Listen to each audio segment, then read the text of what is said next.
Hello there, Sarah from 17 once again. This is my Ys VIII Lacrimosa of Dana Inferno walkthrough. In this video, we're going to be taking our intrepid cast of adventurers into the ruins of Eternia, now that we have our guide, Thanatos, and we're going to be taking on the Sanctuary Guardian, Brachion. Before we can do that, I believe we're going to be coming across some enemies in the... It's the Great Tree, isn't it? The Temple of the Great Tree that we're going into. So in here, it has those crazy, like, rabbit men dudes who fall over and try and hit you with their chicken drumstick. And they're really weak. They're called Ratnai, they're level 39, so you're going to get some serious experience off these enemies, which is nice. But they're kind of a pushover and a bit of a joke, which I kind of like a popcorn enemy like that. And then as you push forward, you come up against a really big one, a really fat one, and he is a dickhead. And he's annoying because he only has, I think, 3 attacks. He has a big slam, where he just jumps in the air and slams down. He has like a backhand that he does. And then I think he has something else, but I'm not too sure because I never see it.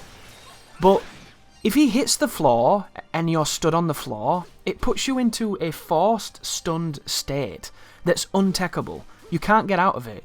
You kind of mash, but you're forced to be in a complete position of powerlessness where you can't move.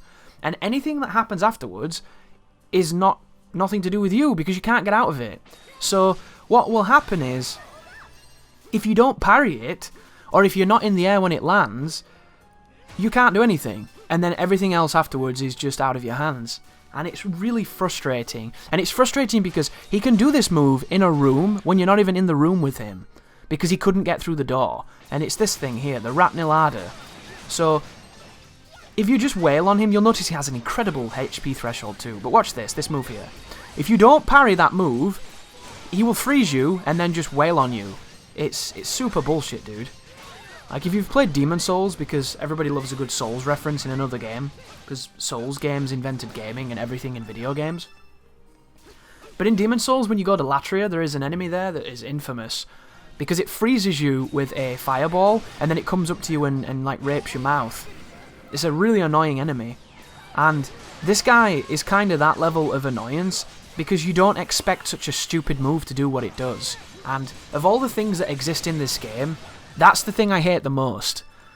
Anything that knocks you down and keeps you knocked down is dumb and shouldn't exist. And luckily, there's not many instances of it. But when it does happen, it's so frustrating. And this game is not the first one to do it. Ys VII also has something similar. There are ground shockwave moves that make your team like shuffle back and forth on their feet, and you have to mash the buttons to get out of it, but you seem to get out of it a little quicker in that game, and I don't know why. Additionally, there are a lot of moves that don't deal damage, but they knock you back, and that's another thing that I really, really don't like and don't understand. It's just weird to me, and this game has a ton of those as well. Like, there are just things that I don't agree with them, I guess, is the easiest way to put that. But have I mentioned how much I like the dungeons in Ys? I probably have, but I need to reiterate it because it's worth saying. I am somebody who has a very short attention span for dungeons. I find the longer that dungeons linger, the more I start to resent them and the more I stop enjoying the game. Many games have been spoiled for me because of dungeons that overstayed their welcome. Twilight Princess was a good one. I love that game, but there was just too many dungeons for me. It got to the point where there was nothing else but dungeons, and I found it very exhausting. Anyhow, Brachion, level 40. You'll notice that I'm wearing the ring that blinds me, because I wanted to squeeze out some extra damage here. The bar has 2 HP thresholds, and I really like this boss. I think this boss's moveset is amazing. It's really, really cool, but there are a couple of things that you need to bear in mind that make this a little tougher than it needs to be. Brachion swings his blades, and when he does so, his body seems to register as a hitbox. So there are times where, if you do not time your guard or your flash move correctly, you will get hit by a move that didn't really seem to hit you. If you're at max distance from this boss, every attack is awesome, because the hitboxes are really fair, everything is mapped to where it should be, and it's just a good time.